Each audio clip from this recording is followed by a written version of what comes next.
Welcome into Sports Memos Betting Podcast for October 7th. It's NFL opening line report with Teddy Covers. Teddy, welcome into the podcast. How you doing? Hey, great to be here, Drew. I'm doing okay. I've had better weekends.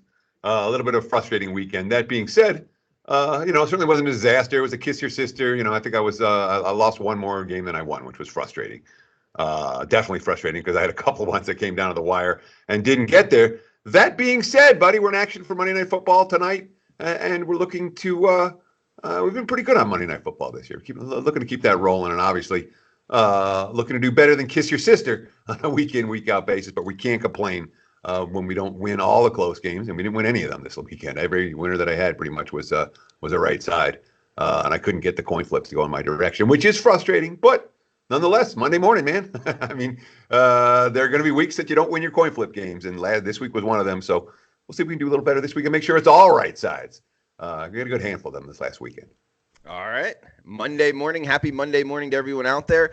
Guys, this is the NFL opening line report. Also, the first ever, to my knowledge, simulcast on video of the NFL opening line report. Really, the first simulcast on video of the Sports Memo podcast. So we're trying something new. Let us know if you like it. You can find it on YouTube, both the Sports Memo and our friends over at Wager Talk YouTube channel. So check it out, and please give us a thumbs up, the like button if you're liking the content. We do have the Monday Nighter. Teddy mentioned it here. Cleveland, San Francisco. We got the 49ers laying 4.5, total of 48. And also, Teddy, you got to play on it at sportsmemo.com. It's $9 Monday. So check that out at the website. The Thursday Nighter, we got New York Giants at the New England Patriots. The Pats laying 16.5.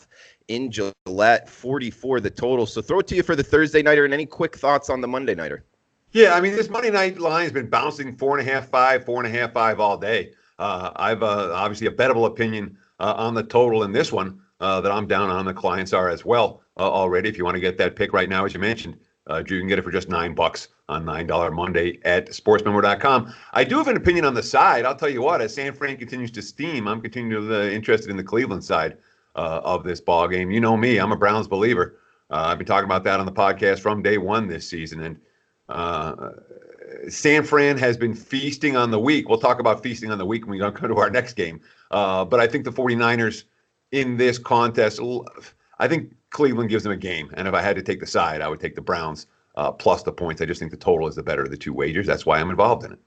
All right. And did you want to hit on the Thursday Nighter here? Absolutely. The Giants and Patriots. Let's get after it, man. Yeah. And we do the same thing on the Monday pod every week during football season. What I'm going to do is I'm going to give you the look-ahead line. That's a bettable line on this game from last week. I use the Westgate numbers. There are a number of books that offer look-ahead lines, but it gives us an idea of how much the markets have moved based on the results of this past week. And I also give you my powering number for every game. Which is, Team A minus Team B, factor in home field, and voila, it's a pure powering number I give. I don't put nuance into this particular number, but it's just to give you two numbers that you got a sense of where the line is more likely to go, because that's the whole point of this podcast. It's not about breaking down every game thoroughly with every bit of analysis on Monday morning. It's, do I bet this now? Do I wait and bet for later? That's our number one focus. And for this game, I'll tell you what, if you like New England, bet it right now. It's on a freight train to 17. It's already 16.5. This opened as low as 14 in some spots. And you can counter it. In fact, boom, another book just went to 17 as we talk. Yeah. So this is, one of these deals where you want to do it sooner rather than later. That being said, look-ahead line was 14. My powering number is 15.5. Patriots are feasting on the week. And I mean, you want to talk about a schedule where the team hasn't faced anybody. I mean, New England got Pittsburgh week 1 when the Steelers were garbage. They got the Dolphins, the Jets, the Bills can't move the football, and the Redskins. So they really haven't faced anything resembling an offense yet this season. Of course, the Giants didn't resemble an offense yesterday. Minnesota shut that team down. And we are talking about a rookie QB on the road in a short week. You know where the money's going to go. It's going to come to New England. If you like the Patriots, bet them sooner, not later. All right, looking towards the Pats, and 16.5 out there. And as Teddy was talking, Chris went to 17, a couple 17s out there. So if you can find the 16.5s sooner rather than later is the advice. We got Carolina at Tampa Bay starting off the top of the card here. Looks like an off. Is this one in London, Teddy? Yes, it's in London. Anytime you see a 6:30 a.m. start, you know the game's in London. Yeah, I didn't know if they were doing something crazy, maybe South Africa or something, but I'm not sure when that would ever happen. But we got 2.5. That's the Panthers laying across the pond. 48.5 the total, Teddy. So look ahead line here was Carolina -1. My parry number is Carolina -1.5. And much like the Giants Patriots, this one is moving and it feels like it's going to move up. So, I mean, frankly, if you talk about emergency betting alerts, New England priority 1. If you like Carolina, I would get involved now at the 2.5. I don't know that it's going to hold. And again, even though the look ahead was shorter and my parry number was shorter, I think the markets lost a fair bit of respect for Tampa yesterday in their loss at New Orleans. The defense got gashed. The offense couldn't really do anything. It was something of a dispiriting performance for the Bucs after they looked good the previous week. And the Panthers are starting to get a little bit of a betting bandwagon right now. Their defensive numbers are outstanding, even though they weren't yesterday. Their aggregate numbers are still very good. Carolina is going to be a popular choice for the wise guys. They already have been a popular choice for the wise guys. It's been nothing but Panther money so far. So in terms of emergency betting alerts, I would say is New England 1, Carolina 2. And for the rest of the card, I don't know if we have any. So that's two things that if you're interested in, I bet sooner rather than later. All right, we got the emergency betting alert on the first two games here with the siren going. So we can just play it in our heads, I guess, Teddy. No need for the siren.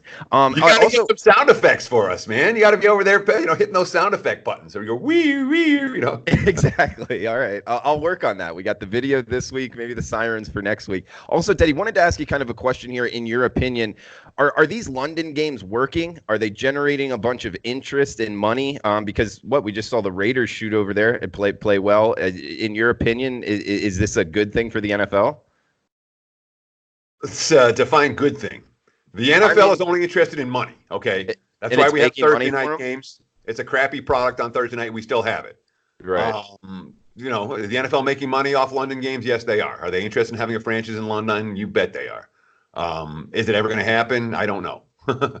Because I obviously when it comes to, all right, hey, guess what? You're being drafted now. You're going to play in another country, and there are tax law. There's all kinds of issues with travel and tax, and whether it's realistic, I don't know. But the current plan with 3 or 4 international games a year seems to be working well. The attendance has been very good, and the league likes it. They'll continue doing it again next year.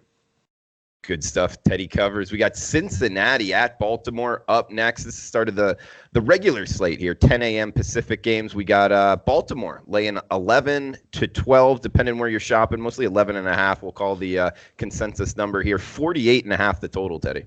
Yeah, we can use this as an official because what you're going to see now, okay, we're 5 weeks in. We can call this a market's officially crashing on Cincy right here. Look ahead line here was 8.5. And now, as you mentioned, it's, open 10.5 and it's been nothing but Ravens money ever since. My powering number here is 12, for whatever that's worth, and I'm not high on Baltimore, So we're seeing, look, Zach Taylor's looked overmatched. There's nothing, I'm trying to think of something positive. I guess since he ran the ball a little bit yesterday, that they haven't been able to do. So that was a positive. And they rallied from behind from 2 touchdowns down against a winless team at home in the fourth quarter. So I guess that's a positive. They still lost the game. Couldn't get a stop when it mattered most.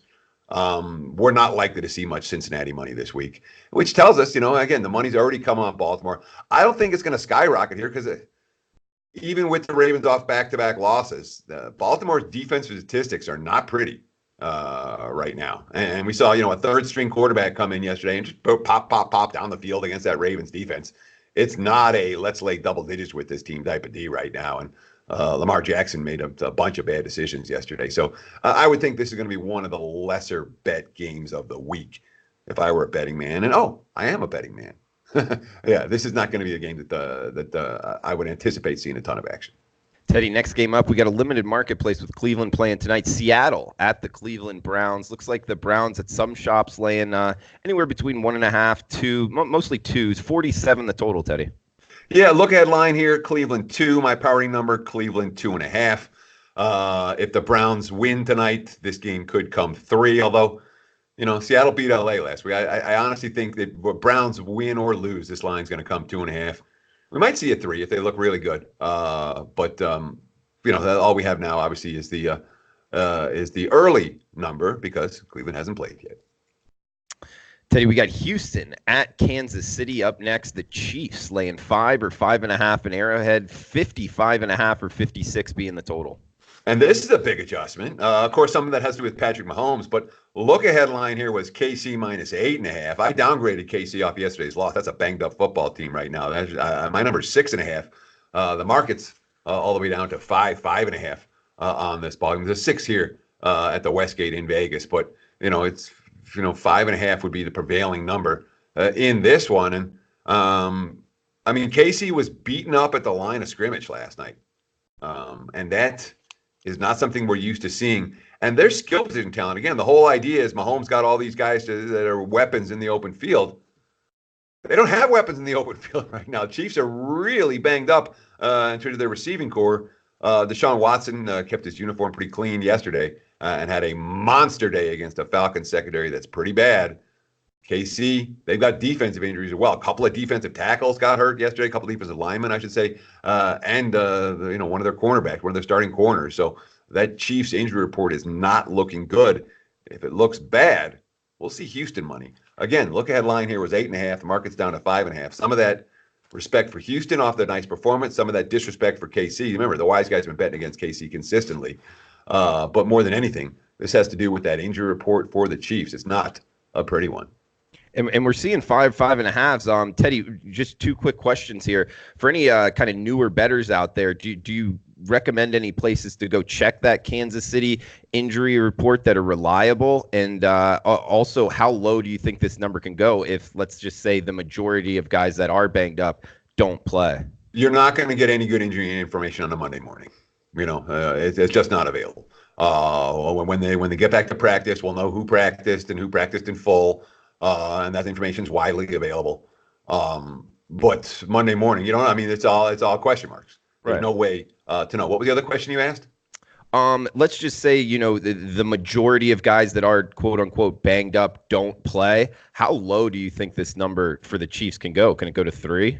No. Okay. Stay in the dead zone. I would say, 4, 4.5 is about as low as it goes. I can't see this line going underneath 4.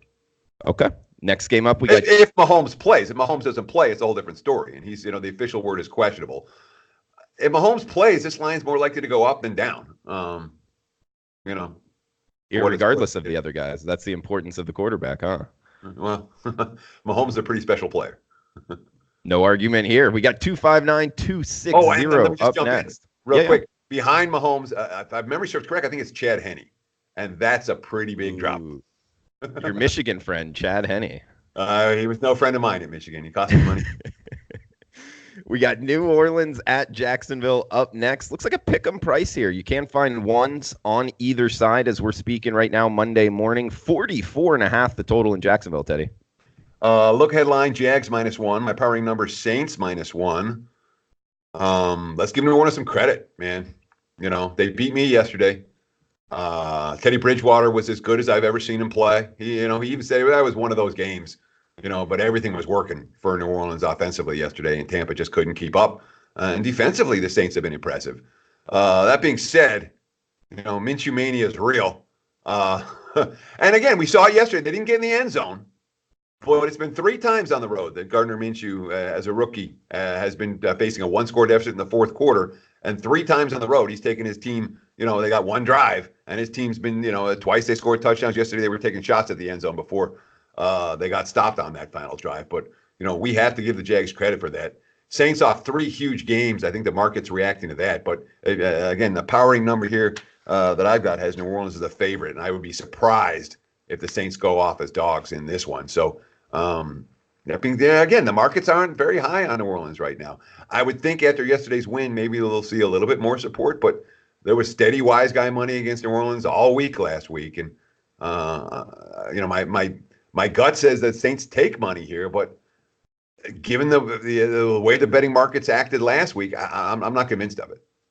Yeah, I like the Saints too, Teddy, but I just don't want to go against that mustache, man, and especially Jacksonville being at home. It's a tough ass to bet against. We got Philadelphia at Minnesota up next. Vikings laying 3 at home, 43.5 the total. Yeah, look ahead line here was Minnesota minus 3.5 at even money. So it's Eagles plus 3.5, minus 120. And that's right where my powering number is, Vikings 3.5. Although Minnesota is the only home field in the NFL that I get 4 points to. So I'm not surprised that my number's off the market. And the only reason I give the Vikings 4 points for their home field is because their point spread success on this field has been extraordinary. Really has. Of course, Minnesota hasn't played 2 good games in a row yet this season. And it's an Eagles team. I mean, it was real easy for Philadelphia yesterday. We'll talk about the Jets in a minute. But I often worry about taking teams after they just blasted a foe that's, only marginally an NFL team right now, like the Jets, like the Dolphins. Their teams come out of those games not having been tested and a little bit overconfident, a little bit overvalued in the markets. Again, we're seeing, the first bets have come on Philly here. And they're a banged up team as well. You look at their receiving core by the end of yesterday's game, there was nobody healthy for the Eagles. So that's something to pay attention to. Minnesota's handicap's real easy right now. And there's a good handful of teams that we're going to talk about this. Minnesota can run, they can win. They can't run, they can't win. There's your handicap. Can Minnesota run on Philly? I'm not convinced they can. Eagles' run defense has been real good all year. Nice handicap. Keeping it simple there. We got the Tank Bowl, so to speak, Teddy. We got the Washington Redskins at the Miami Dolphins in Hard Rock Stadium down there in Miami Gardens. 41 being the total. Somebody's got to be favored, Teddy, and it's the Redskins on the road, 3.5 or 4, depending where you're shopping. Hell, the Redskins were 6.5 on the look-ahead line, which stood out to me. They were 4 in my powering number, 3.5, obviously, the number right now. Washington, of course, with the big news today, they have fired Jay Gruden. None of it was Jay Gruden's fault. Some of it was, but not much of it. Team president Bruce Allen said, "Oh, our culture here is great, and we have a great football culture." This is so we did the podcast last Thursday. We did the college football podcast. You asked me about UTEP versus Texas San Antonio, UTEP versus UTSA, and I said these are 2 teams I don't want any part of. I'm not laying points with them. I'm not taking points with them. They are bad football teams. Well, who do you want in this one? You want to lay 3.5 with the Redskins? You want Miami in a point spread range where they got to cover to win? Yeah, really. Or they got to win to cover? Or close to it? I'm interested in reading some quotes out of that Redskins locker room to see how they reacted to the firing. They all saw it coming. But anyone that's playing in Washington right now doesn't want to be in Washington. Anyone that's playing in Miami doesn't want to be in Miami. These aren't 2 teams excited about playing football. Although at least the Dolphins are coming off the bye, which tells me that maybe we'll even see a little bit more Miami money. He's Teddy Covers. Follow him on Twitter at Teddy_Covers. I'm Drew Martin on Twitter at Drew Martin Bets. Reach out. Any questions? Love to answer them on the podcast going forward. This is the first simulcast on video, which you can check out on YouTube, the Sports Memo YouTube channel, or the Wager Talk, our friends over at Wager Talk YouTube channel as well. And of course, always on the Apple iPod or podcast app as well. We got a bunch of different avenues to listen to the podcast. We appreciate you tuning in each and every Monday. This is the NFL Opening Line Report podcast. And if you're listening on Monday, great day to check out the website at sportsmemo.com. All plays today and all week. Any play up at the site is discounted to just $9. We got San Francisco 49ers at the LA Rams. Teddy, limited marketplace with the 49ers playing tonight, but seeing 4 or 4.5, 49 the total. Yeah, look ahead line here was Rams minus 5.5. My powering number is Rams minus 5 going into the Monday night game. And the look aheads are 4.5. So they're a little bit high. And again, I'm high on San Fran. It's not like I'm looking at the Niners as a bad team, but the markets are clearly higher on San Francisco than I am. My number for tonight's game's 3.5. The market's at 5 right now. The number my number here is 5, and the markets are at 4.5. So the market's given not a ton, but a smidgen more respect to the 49ers than I have. And if San Fran comes out tonight and wins and covers and looks as strong as they've looked the first 3 games doing it, I'll give them more credit. But so far, much of the 49ers' success has been schedule related. And tonight certainly a step in defensive class for what San Fran has faced so far, as will the Rams be next week. What we saw from LA, and of course it's going to be a Rams team coming off back-to-back losses in that spot. So, my gut reaction is that this number is more likely to go up than it is to go down.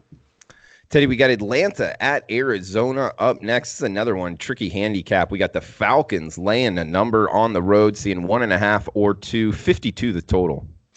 Look ahead line here, Atlanta 2.5. My powering number, Atlanta, pick 'em. From a spot standpoint, it screams Atlanta. Here's an Arizona team, and they fought tooth and nail yesterday. They blew the lead in the fourth quarter. They're coming off their first win. They're not a good team. It's not going to be a great season. And you can, the post-game quotes were all exhale quotes. Oh, we finally got one, Not anything that I saw from Bet On in Arizona. Okay. Moving forward, which says, all right, well, then you got to take Atlanta. I don't know about that. We talked about Atlanta last week. 2 weeks ago, I said Atlanta, they're saying all the right things. They're talking all the right things against Tennessee. Well, we know what happened in that game. They came out and they made all the same mistakes that they've been making. And then last week, the chatter wasn't as high for Atlanta. But all right, hey, we got to turn that. First time ever in the history of the NFL, we've seen a final score 52-33. But that's a Falcons defense that allowed as many touchdown passes as incomplete passes in that ball game. That's not a team I'm comfortable laying points with. They're saying their same things again this week. Oh, I didn't think we'd be 1-4. We're better than this, yada yada. Yeah. So anyhow, did I get the look ahead again? The look ahead line was 2.5. My numbers pick 'em, and I would think the number's going to be in this range all week. Atlanta's not getting up to 3. And it's not getting down to pick them. So I think it's going to bounce in this area, barring any significant injury concerns for these two teams. David Johnson, the Cardinals back, officially listed as questionable. He's someone that could move the needle a little bit because Arizona's not running the football real well without him.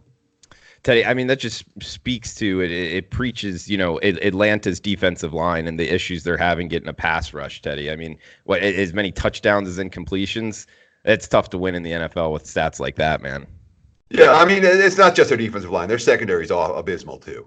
And the buttons that Dan Quinn is used to be able to push, they're not pushing. And Arthur Blank isn't going to fire Dan Quinn mid-season. I don't see that happening. That's not the kind of guy Blank is. That's not the way it's gone. Maybe in December.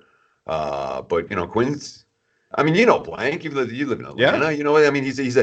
He's one of these an honorable type of guy. You believe his word and which I don't mean to disrespect it, but when you see an old time guy like that, that this is the way we do things. I don't anticipate that changing mid-season. I don't think Atlanta's gonna cut bait on Quinn. Right now, and not that it would necessarily make a difference if they did. Their season's done already. Yeah, absolutely. From everything I heard, I lived in that city for 8 years, Teddy. He's a stand-up guy, the handshake, look you in the eye, and his background, is there in Home Depot. So made a fortune, and actually overall, I feel like has run a pretty good organization. But you're right, I don't see him cutting bait mid-season anyway. We got Dallas at the New York Jets. We got the Jets catching 9 up to 9.5. 10 even, depending where you're shopping, mostly 9.5. That's the Cowboys laying in MetLife, 43.5 the total, Teddy. Yeah, look ahead line here was, there was no look ahead line because we didn't know if Sam Darnold was going to play for Dallas. It was X. My powering number is only Dallas 7.5. And I think Darnold's going to play this week. I'm not sure of it. And a lot of books don't have a number up. If Darnold plays, this number's going down. All that being said, it's hard to picture a team looking worse than the Jets did yesterday. That was coming out of a bye to be as unprepared as they were to see Luke Falk just hopeless. I mean, it was hopeless. And the first quarter of that game was hopeless for the Jets, and they knew it. And the defense fought as well. The defense actually played a heck of a game because the offense was inept. Le'Veon Bell's been a non-factor for the Jets right now. The offensive line can't protect anybody, and their quarterback can't throw the football downfield. I think they get a big boost if Darnold comes back. I think psychologically they'll get a boost. I think they'll play a better game with Sam Darnold. I think this quarterback they believe in. But we're, of course, talking about a team that has 2 offensive touchdowns this season, one in garbage time in a game they trailed 31-0. That's not a team likely to attract a ton of betting attention. Although, it's not like Dallas has looked good the last couple of weeks. The Cowboys coming back to earth in a big way. And, 2 weeks in a row, they're like Dak Prescott, try to beat us. And the box score numbers from Dallas last night, impressive. Oh, my God, they out-yarded them by 200 yards. If you're trying to beat football betting yardage totals, good luck to you.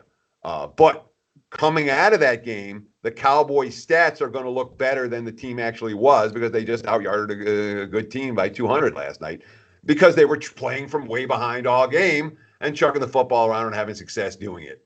So be aware that those Cowboys numbers that are going to be just factored into the overall aggregate season stats right here, there was a lot misleading from what happened yesterday. And that's why when I see stats like that, I discount them immediately in my database significantly so that I don't get too factored into those decisions moving forward.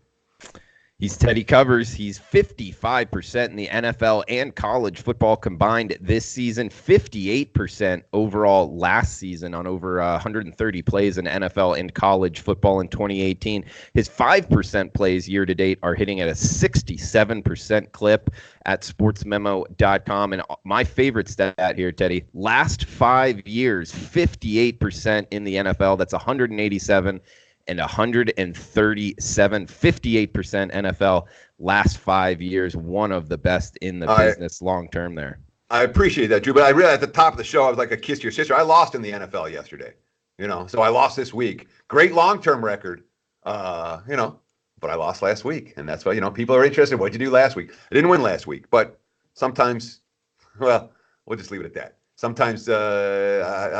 Sometimes you come out off a non-winning week and looking like the Minnesota Vikings did yesterday, where you're just, the Vikings had a bad week. They came back and took care of business against the Giants. We'll see if we can take care of business for our clients this week. I wasn't happy with what happened yesterday at all. Absolutely. Well said. So it's bounce back time for Teddy Covers. But guys, in this industry, I like to concentrate more on the long term. And it's 58% last 5 years. If you want to jump on the rest of his football season, both NFL and college football combined, we do have a special coupon code offer here for this podcast only. TC200. That's TC200 at checkout. Will take $200 off his NFL college football full season package at sportsmemo.com. We got Tennessee at Denver up next, Teddy. 38.5 the total. Low total here. Seeing 1 to 2.5, mostly 2.5. That's the Denver Broncos laying a mile high.